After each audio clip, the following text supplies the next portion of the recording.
कि शुरू करते हैं अपना मोमेंट ऑफ इनर्शिया से कि मोमेंट ऑफ इनर्शिया क्या चीज है। तो मोमेंट ऑफ इनर्शिया को कहा जाता है कि moment of inertia basically rotational analogue है मास का। ठीक है, यानी कि जो चीज लीनियर मोशन में मास है वही चीज रोटेशनल मोशन में मोमेंट ऑफ इनर्शिया होती है। मोमेंट ऑफ इनर्शिया को हम आई से रिप्रेजेंट करते हैं और इसकी इक्वेशन होती है I is equal to N M R square. ठीक है, यहाँ पे ये जो m है ये मास ऑफ द बॉडी है, ये r जो है ये डिस्टेंस फ्रॉम द सेंटर है। ठीक है, और ये जो n है ये आपके पास कांस्टेंट है और ये डिपेंड करता है शेप्स पे। ठीक है, तो ये n जो है ये शेप डिपेंडेंट होता है। आगे हम देख लेंगे कि कैसे शेप डिपेंडेंट होता है। यूनिट की बात की जाए तो इसका जो यूनिट होता है, सबसे पहले ये एक स्केलर क्वांटिटी है और यूनिट जो है वो है इसका केजी मीटर स्क्वायर। ठीक है, अब मैंने कहा था कि ये n जो है ये शेप डिपेंडेंट है, तो ये किस तरह से शेप डिपेंडेंट है ये जरा सा देख लेते हैं। तो मेरे पास डिफरेंट शेप्स हैं। लेट्स से पहली है जी स्फेयर। ठीक है, तो ये है स्फेयर। स्फेयर के लिए जो n की वैल्यू है वो है 2/5। तो स्फेयर के लिए जो I की वैल्यू हो जाएगी वो क्या हो जाएगी 2/5 mr स्क्वेयर। ठीक है, जिसमें r जो है वो रेडियस ऑफ स्फेयर हो जाएगा, m जो है वो मास ऑफ स्फेयर हो जाएगा। दूसरी चीज है हमारे पास हुप या रिंग। ठीक है, हुप या रिंग क्या होता है, इसके बीच में एक होल हुआ होता है। तो ये है मेरे पास क्या हुप या रिंग। हुप और रिंग के लिए जो I की वैल्यू होती है वो होती है, सॉरी n की वैल्यू होती है वो होती है 1। तो इसकी I की वैल्यू बन जाएगी mr स्क्वेयर, क्योंकि n की वैल्यू क्या हो गई 1 हो गई। तीसरी चीज आ जाती है हमारे पास डिस्क, सॉलिड डिस्क की अब हम बात कर रहे हैं। ठीक है, तो सॉलिड डिस्क क्या होती है कि उसके अंदर किसी किस्म का होल नहीं होता। ठीक है, तो ये एक सॉलिड डिस्क है। तो सॉलिड डिस्क के लिए जो n की वैल्यू है वो है हाफ। तो I की वैल्यू हमारे पास हो जाएगी हाफ mr स्क्वेयर। और फाइनली जो चीज है वो है रॉड। तो रॉड इस तरह से होती है हमारे पास, और रॉड की जो n की वैल्यू है वो है 1/12। तो इसकी I की वैल्यू हो जाएगी 1/12 ml स्क्वेयर। और ये लेंथ ऑफ रॉड है, क्योंकि रॉड में हम लेंथ लेते हैं, रॉड में हम उसका रेडियस नहीं लेते। ठीक है, तो ये है हमारे पास डिफरेंट शेप्स का मोमेंट ऑफ इनर्शिया और जनरल इंफॉर्मेशन के मोमेंट ऑफ इनर्शिया होता क्या। मोमेंट ऑफ इनर्शिया के बाद नेक्स्ट चीज हम देख लेते हैं एंगुलर मोमेंटम को, कि एंगुलर मोमेंटम क्या चीज होती है। तो एंगुलर मोमेंटम बेसिकली है क्या चीज, ये है rotational analogue of linear momentum. ठीक है, और इसको हम डिफाइन कुछ इस तरह से करते हैं कि इट इज द, बल्कि इसकी 3-4 वो हैं, वो उसको अलग अलग ही कर लेते हैं। लीनियर मोमेंटम की 3 एक इक्वेशंस हम बना सकते हैं, जिसमें सबसे पहली जो है वो है कि ये है cross product of R and linear momentum. ठीक है, तो इसको मैं लिख सकता हूं कि एंगुलर मोमेंटम जिसका सिंबल L होता है ये है R क्रॉस P के इक्वल, या मैं इसको लिख सकता हूं RP साइन थीटा n, और इसका जो मैग्नीट्यूड होगा वो होगा RP साइन थीटा के इक्वल। ठीक है, तो ये है जी पहली कि ये किसके इक्वल होता है। दूसरी चीज क्या है कि एंगुलर मोमेंटम इक्वल होता है एम आर वी के इक्वल, ठीक है, जिसमें ये एम जो है ये मास है, आर जो है वो डिस्टेंस फ्रॉम सेंटर है, और ये v जो है ये इसकी टेंजेंशियल वेलोसिटी है, ठीक है। और फाइनली जो है वो इसको मैं ऐसे भी लिख सकता हूं कि L is equal to I omega, ठीक है। और इसमें अगर मैं वेक्टर फॉर्म इसकी लिखूं तो मैं ऐसे करके लिखूंगा इसकी, और इसकी scalar form M R V होगी, और इसकी scalar form simply I omega होगी। और इस आई ओमेगा में ये जो आई है ये मोमेंट ऑफ इनर्शिया है, और ये जो ओमेगा है ये आपके पास एंगुलर वेलोसिटी है, ठीक है। तो ये तीन एक इक्वेशंस हैं जिससे आप एंगुलर मोमेंटम फाइंड कर सकते हैं, ठीक है। अब डिपेंड करता है कि आपको सवाल में क्या दिया हुआ है। फॉर एग्जाम्पल अगर आपको सवाल में दिया हुआ है कि अ बॉडी इज रोटेटिंग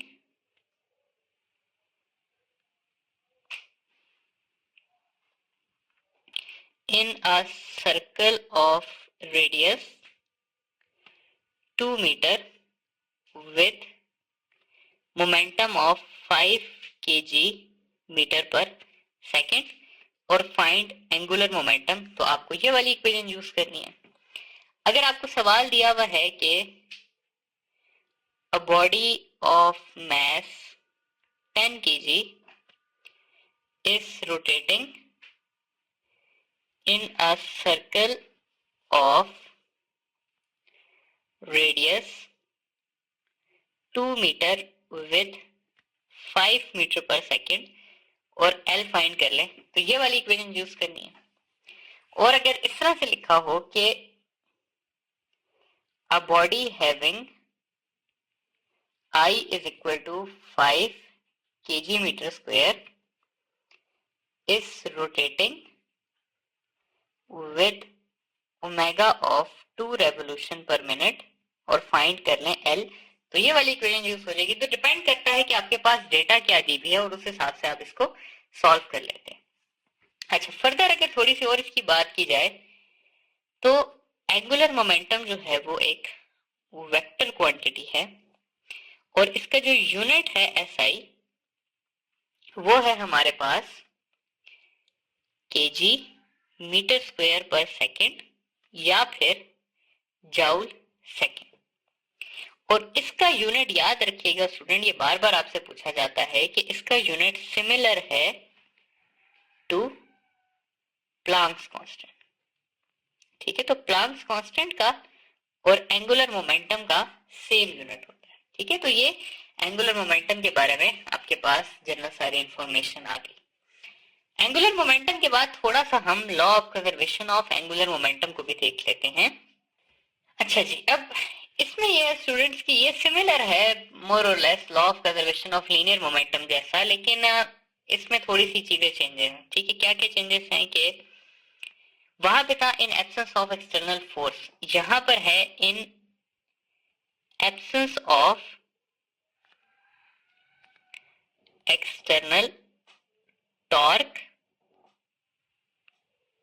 वहां पे था लीनियर मोमेंटम रिमेन्स कांस्टेंट, यहां पर हो जाएगा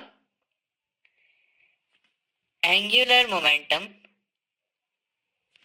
रिमेन्स कांस्टेंट, ठीक है। तो यहां पर क्या है, यहां पर ये है कि अगर टॉर्क आपके पास 0 है तो आपके पास इनिशियल मोमेंटम और फाइनल मोमेंटम आपका क्या होगा, सेम होगा। या इसको मैं ऐसे भी लिख सकता हूं कि I omega initial is equal to I omega final. या इसको सिंपली मैं ऐसे करके भी लिख सकता हूं कि आपका मोमेंटम जो है वो क्या रहता है, कांस्टेंट रहता है। अब एंगुलर मोमेंटम हमें पता है कि किसके इक्वल है, एंगुलर मोमेंटम है आई ओमेगा। तो आई ओमेगा का प्रोडक्ट किसके इक्वल रहता है, कांस्टेंट रहता है, या मैं इसको ऐसे लिख सकता हूं कि आई जो है वो ओमेगा के इनवर्सली रिलेटेड है। अब आई जो है क्योंकि वो हमारे पास एम आर स्क्वेयर के होता है, तो मैं लिख सकता हूं कि एम आर स्क्वेयर जो है वो इनवर्सली प्रोपोर्शनल है ओमेगा के। इससे हमारे पास दो बातें निकलती हैं। पहली बात ये निकलती है कि m जो है वो इनवर्सली प्रोपोर्शनल है ओमेगा के, और दूसरी निकलती है कि आर स्क्वेयर जो है वो है इनवर्सली प्रोपोर्शनल ओमेगा के। ठीक है, तो अब ये सारी चीजें अगर मैं समराइज करूं तो मेरे पास तीन चीजें जो हैं वो निकलती हैं। सबसे पहली चीज क्या कि आई और ओमेगा इनवर्सली रिलेटेड है। दूसरी चीज निकलती है मैस और ओमेगा इनवर्सली रिलेटेड है, और आखिरी चीज निकलती है कि रेडियस और ओमेगा एक दूसरे के इनवर्सली रिलेटेड है। ठीक है, तो इन तीनों चीजों से हमारे पास सवाल आ सकते हैं। सवाल एग्जांपल्स देख लेते हैं। सबसे पहली एग्जांपल हमारे पास आ जाती है कि मैं एक टब में आपके पास पानी घूम रहा है, यानी कि मैंने उसके अंदर पानी को रोटेट किया और फिर मैं ड्रॉप वाइज इसके सेंटर में पानी ऐड करता हूं। ठीक है, तो ये वाटर था जिसको हमने गोल घुमाया हुआ है और इसमें हम ड्रॉप वाइज पानी ऐड कर रहे हैं। तो इसकी एंगुलर वेलोसिटी कम होगी या ज्यादा होगी, ये हमने बताना है। तो इसका आंसर है कि इसकी एंगुलर वेलोसिटी कम होगी। रीजन क्या है कि जब मैं ड्रॉप्स ऐड करूंगा तो मैं मैस को क्या कर रहा हूं, ज्यादा कर रहा हूं, और मैस और ओमेगा क्योंकि इनवर्सली रिलेटेड हैं तो आपके पास ओमेगा क्या होगा, कम होगा। ठीक है, तो इसका ये आंसर है। दूसरा एक सवाल देख लेते हैं कि एक बंदा जो है वो एक आपके पास स्विंग पे खड़ा हुआ है, ठीक है, और फिर वो उसी स्विंग पे बैठ जाता है। ठीक है, तो किस वक्त आपके जो एंगुलर वेलोसिटी है वो ज्यादा होगी या कम होगी? तो इसका आंसर है कि इसमें भी आपकी एंगुलर वेलोसिटी कम होगी। रीजन क्या है कि जब ये खड़ा हुआ था तो इसके सेंटर से सेंटर ऑफ ग्रेविटी इतना था, यानी कि इसका आर इतना था, लेकिन जब ये बैठ गया तो इसका आर क्या हो गया, ज्यादा हो गया। तो आर और ओमेगा जो है वो इनवर्सली रिलेटेड है, तो अगर आर ज्यादा होगा तो ओमेगा क्या होगा, कम होगा। ठीक है, एक और एग्जांपल देख लेते हैं जो किताब में मेंशन की होती है काफी बार, कि एक बंदा है वो डाइव करता है इनटू स्विमिंग पूल। तो अगर ये अपने आप को अपने लेग्स को करीब लेके आएगा तो इसकी एंगुलर वेलोसिटी कम होगी या ज्यादा होगी? तो ये देखिए स्टूडेंट्स, यहाँ पर इसकी जो अफेक्टिव रेडियस था वो इतना था और यहाँ पर क्या हो गया, कम हो गया। तो अगर रेडियस इसका कम होगा तो ओमेगा इसका क्या होगा, ज्यादा होगा। ठीक है, तो इसी तरह के सवाल जो हैं वो आपसे पूछे जा सकते हैं। ये कुछ एग्जांपल्स थी जो कि मैंने दे दी। फाइनली अगर हम मोमेंटम को डिस्कस कर ही रहे हैं तो हम देख लेते हैं relationship between torque and angular momentum. तो टॉर्क और एंगुलर मोमेंटम का आपस में क्या रिलेशन है? तो टॉर्क जो होती है वो होती है हमारे पास rate of change of angular momentum. ठीक है, यानी कि टॉर्क जो है वो इक्वल है डेल्टा एल बाय टी के, या इसको मैं ऐसे भी लिख सकता हूं कि final momentum minus initial angular momentum divided by time. तो ये है आपके पास क्या, टॉर्क और एंगुलर मोमेंटम का रिलेशन।